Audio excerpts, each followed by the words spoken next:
Hello दोस्तों, कैसे हो आप दोस्तों। हम आपके लिए लेके आ गए हैं एक्जीकॉम टेली सिस्टम के बारे में।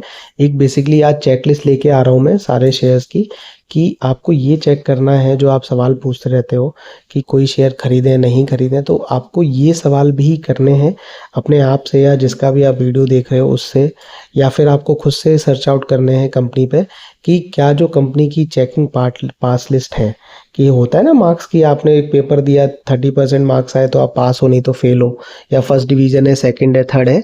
तो दोस्तों उसी तरीके से कंपनी की भी चेकलिस्ट होती है और वहाँ पर कंपनी पास है फेल है, तो वो मैं आपको बताने वाला हूँ। तो दोस्तों देखिए कि इसमें आप देख लीजिए कि एक तो लो रैंक तो है ही एक्जीकॉम की, वो इसलिए वैसे अच्छा शेयर है बहुत, कोई डरने की बात नहीं है। लेकिन अब 550 से गिर के 200 आया तो किसी की भी हालत ख़राब होगी, कोई भी विश्वास करने से कतराएगा।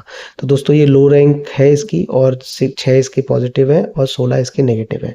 अभी की बात करेंगे तो 27.3 इसकी पासिंग लिस्ट है, जो चेकलिस्ट में ये पास हो रहा है।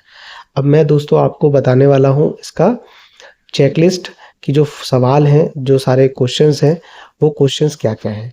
तो देखिए दोस्तों, सबसे पहले तो कि कंपनी के बारे में देखिए कि company has consistent profit growth in the last 8 quarters. ऐसा नहीं है, 8 क्वार्टर तो कंपनी को हुआ ही नहीं है और कंपनी की कंसिस्टेंट ग्रोथ नहीं है, तो इसको नो मिलता है। अगला सवाल दोस्तों फिर से सेम है कि company has been consistent sales growth. पिछले 8 क्वार्टर में कंपनी की सेल अच्छी रही है, ग्रोथ बढ़ती रही है, तो ऐसा भी नहीं है दोस्तों, तो यहाँ पर भी इसको नो मिलता है।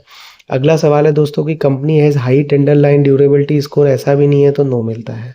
अगला सवाल है दोस्तों कि company has high Petronski score. तो यहाँ पर कंपनी फेल हो रही है, तो ये भी इसको नो मिल रहा है। कंपनी के पास डेट कम है। यस, कंपनी के पास डेट कम है, कंपनी के पास उधारी कम है, तो यहाँ पर दोस्तों इसको पॉजिटिव मिल रहा है और ये इसके लिए पॉजिटिव इंफॉर्मेशन है। अगला दोस्तों ये है कि सवाल share holder value. Company has strong ROE, तो आरओई स्ट्रॉन्ग नहीं है, तो यहाँ पर इसको नो मिलता है। अगला सवाल दोस्तों कि company has positive net cash flow. तो वो भी नहीं है दोस्तों, तो कंपनी के पास, तो यहाँ पर इसको नो मिलता है। अगला सवाल है दोस्तों कि company is generating increasing cash from operations. तो दोस्तों ऐसा भी नहीं है, नो है, तो कंपनी को कोई भी ऑपरेशन से ज़्यादा कैश नहीं बढ़ा है, तो इसको नो मिलता है।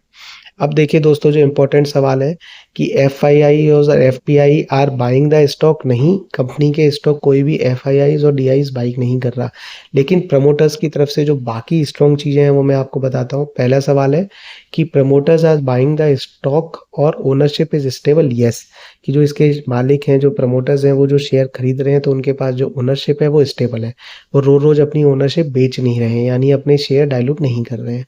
अगला पॉइंट है दोस्तों कि प्रमोटर प्लेज इज लो और नॉट इंक्रीजिंग। तो इन्होंने लिखा है कि हाँ, कंपनी की जो डेट है वो कम है, और कंपनी ने जो प्लेज किए हैं शेयर वो भी कम है, और कंपनी अपने शेयर नहीं बेच रही है। अगला पॉइंट है दोस्तों कि Insiders have not sold the stock. हाँ, इनसाइडर्स ने नहीं किए हैं, जो स्टॉक्स हैं उन पर सेल नहीं किया है, नॉट सोल्ड है, तो ये एक पॉजिटिव चीज़ है। बाकी की दोस्तों चीज़ें मैं लेके आऊँगा पार्ट 2 इसका, तो आप बने रहिए हमारे साथ, खुश रहिए, ऑल द बेस्ट, आगे बढ़ते रहिए।